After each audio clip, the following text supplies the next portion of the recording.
5 beautiful colours and പ്രിന്റ്സിൽ വന്നിരിക്കുന്ന നല്ല kid material. ഇത് എന്താണെന്ന് വിചാരിക്കുന്നുണ്ടോ? നല്ല മെറ്റീരിയൽ, ഷർട്ടിങ്ങിന് പറ്റിയ മെറ്റീരിയലാന്നൊക്കെ തോന്നുന്നുണ്ടാവും ല്ലേ? അത് എന്തിനും പറ്റും ട്ടോ. കോഡ് സെറ്റ് ചെയ്യേണ്ടവർക്ക് കോഡ് സെറ്റ്, ടോപ്പ് ചെയ്യേണ്ടവർക്ക് നല്ല കോട്ടണിൽ വരുന്ന നമ്മൾ നൈറ്റി ബിറ്റാസ് റണ്ണിങ് മെറ്റീരിയൽ എന്ന് പറയുന്ന ആ ഒരു കാറ്റഗറിയിൽ പെടുന്നതാണ്. പക്ഷേ പ്രീമിയം ലുക്ക് തന്നെയുള്ള ഫാബ്രിക്കാണ്. പ്യുവർ കോട്ടണിൽ വരുന്നു. നമ്മൾ സാധാരണ ഈ ടൈപ്പ് 34 ഇഞ്ച് ആട്ടോ എടുത്ത് വരുന്നത്. ഇതിൽ വരുന്നത് മെറൂൺ, ബ്ലാക്ക്, ബ്ലൂ അങ്ങനെ കളർ കോമ്പിനേഷനിലാണ് വരാത്. ഇപ്പോൾ അതിലെ വെറൈറ്റീസ് വന്നിട്ടുണ്ട്. കോഡ് സെറ്റ് പോലെ ചെയ്യേണ്ടവർക്ക് അങ്ങനെയും ചെയ്യാം. 90 റുപ്പീസ് ഓൺലി, 90 രൂപയാണ് മീറ്റർ റേറ്റ് വരുന്നത്. ശ്രദ്ധിക്കേണ്ട കാര്യങ്ങൾ വിഡ്ത്ത് കുറവാണ്. 34 ഇഞ്ചാണ് വിഡ്ത്ത് വരുന്നുള്ളൂ. നമ്മൾ നൈറ്റി ബിറ്റിൻ്റെ അതേ വിഡ്ത്തേ വരുന്നുള്ളൂ.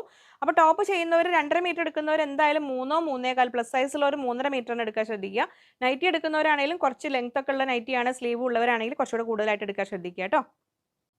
നെക്സ്റ്റ് പ്രിന്റുകൾ ഇതാ വന്നിരിക്കുന്നത്. 2 ടൈപ്പ് പ്രിന്റുകൾ വന്നിട്ടുണ്ട് ട്ടോ. ഇഷ്ടമുള്ളത് നോക്കി സെലക്ട് ചെയ്തോളെ. കോഡ് സെറ്റിനാണെങ്കിലും ആ ചെക്സ് പാറ്റേൺ നോക്കാം, ടോപ്സ് ചെയ്യാനാണെങ്കിലും ഇത് നോക്കാം, നൈറ്റ് ചെയ്യാനാണെങ്കിലും ഒക്കെ നല്ലതാണ്. ഇത് നല്ലൊരു മെറൂൺ ഷെയ്ഡിൽ വന്നിരിക്കുന്നു. കാരണം ഒരു ബഡ്ജറ്റ് റേഞ്ചും ആണല്ലോ. 90 റുപ്പീസ് ഓൺലി, 90 രൂപ. നമ്മൾ നൈറ്റി ബിറ്റ് ആയിട്ട് വരുന്ന അത് അതിൻ്റെയൊക്കെ ഒന്നുകൂടെ പ്രീമിയം ഫാബ്രിക്സ് ആണ് കേട്ടോ. നല്ല ഫാബ്രിക്കാണ് വരുന്നത്. കോട്ടൺ ആണ്, കംഫർട്ടബിൾ ആയിട്ട് വെയർ ചെയ്യാൻ പറ്റുന്നതുമാണ്. അപ്പോൾ ഇതെങ്ങനെ വരുന്നത്, ഫ്രോക്ക് ചെയ്യാനാണെങ്കിലും ഇത് നല്ല ഫാബ്രിക്കാണ്. ശ്രദ്ധിക്കേണ്ട കാര്യങ്ങൾ ഞാൻ നേരത്തെ പറഞ്ഞല്ലോ. വിഡ്ത്തിൻ്റെ കാര്യത്തിൽ മാത്രം വിഡ്ത്ത് കുറവാണ്, അതിനനുസരിച്ച് ഫാബ്രിക് കൂടുതലായിട്ട് എടുക്കുക. 90 രൂപ. പർച്ചേസ് ചെയ്യാൻ സ്ക്രീനിൽ കൊടുത്തിരിക്കുന്ന നമ്പറിലേക്ക് സ്ക്രീൻഷോട്ട് അയക്കുന്ന ഒപ്പം തന്നെ എത്ര മീറ്റർ ആണെന്ന് കൂടെ അപ്പം തന്നെ ഒന്ന് മെൻഷൻ ചെയ്തേക്കണേ.